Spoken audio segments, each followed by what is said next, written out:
महागणपतिस्तोत्रमन्त्रस्य भगवान् शुक्राचार्य ऋषिः ऋणमोचनगणपतिर्देवता ऋणमोचनार्थे जपे विनियोगः। ॐ स्मरामि देवदेवेशं वक्रतुण्डं महाबलं महाविघ्नहरं सौम्यं नमामि ऋणमुक्तये।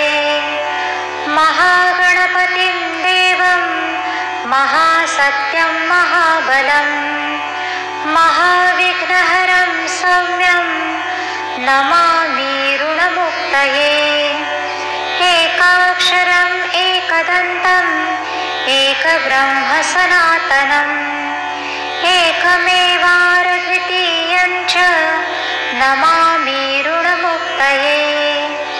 रक्ताम्बरं रक्तवर्णं रक्तगन्धानुलेपनं रक्तपुष्पैः पूज्यमानं नमामि ऋणमुक्तये।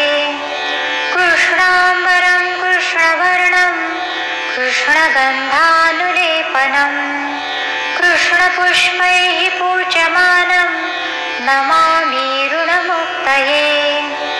पीताम्बरं पीतवर्णं पीतगन्धानुलेपनं पीतपुष्पैः पूज्यमानं नमामि ऋणमुक्तये। धूम्राम्बरं धूम्रवर्णं धूम्रगन्धानुलेपनं धूम्रपुष्पैः पूज्यमानं नमामि ऋणमुक्तये। सर्वाम्बरं सर्ववर्णं सर्वगन्धानुलेपनं सर्वपुष्पैः पूज्यमानं नमामि ऋणमुक्तये। भद्रजातं च रूपं च पाशाङ्कुशधरं शुभं सर्वविघ्नहरं देवं नमामि ऋणमुक्तये।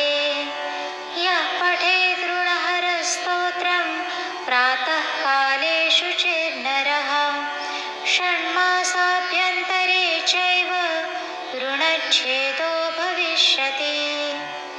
इति श्रीब्रह्माण्डपुराणे ऋणमोचनमहागणपतिस्तोत्रं सम्पूर्णम्।